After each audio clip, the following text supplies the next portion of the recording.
এবারে আমরা কমলাপুর রেল স্টেশনে যাচ্ছি, সহকর্মী শাকিল হাসান আছেন সেখানে। শাকিল, যেহেতু ঈদের আগের দিন, মাত্র একটি প্রতিবেদনে দেখাচ্ছিলাম যে শেষ দিনে আসলে সেই আগের ভিড়ভাট্টা নেই। আপনি আজ কমলাপুরের চিত্র কেমন দেখলেন জানাবেন। সিলন ফ্যামিলি ব্লেন্ডের কড়ালিকার আর সতেজ সাদের পারফেক্ট ব্লেন্ডে স্বপ্নেরা মিলুক টানা। ঈদের ঠিক আগের দিন বিকেলবেলা এই ট্রেনটি খানিকক্ষণ আগেই এসছে চট্টগ্রাম থেকে। এটি সুবর্ণ এক্সপ্রেস, এর ধারণ ক্ষমতা 1200 জন যাত্রী। এই ট্রেনটি চট্টগ্রাম থেকে এসছে মাত্র 40 জন যাত্রী নিয়ে, এবং এটি এখন কমলাপুরে প্ল্যাটফর্ম 3-এ অপেক্ষামান রয়েছে। এটি 4:30 ঢাকা ছেড়ে যাবে চট্টগ্রামের উদ্দেশ্যে।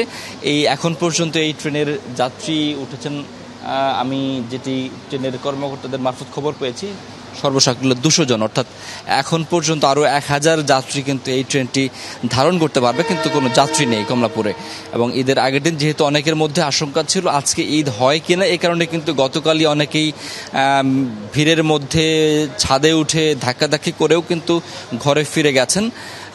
এ কারণে কিন্তু আজকে একদমই ফাঁকা, এবং গতকালে সেটা অনুমান করা হচ্ছিল যে পরিমাণ যাত্রী গতকাল এবং গত পরশুদিন গেছেন, আসলে খুব বেশি যাত্রী আর বাকি নেই। আমরা আজকে কমলাপুরে এসেও ঠিক তেমনটাই দেখতে পেলাম যে এখন যে ট্রেনগুলো যাচ্ছে বা আরও সন্ধ্যা নাগাদ আরও কয়েকটি ট্রেন রয়েছে, সেগুলোতেও খুব বেশি ভিড় হবে না।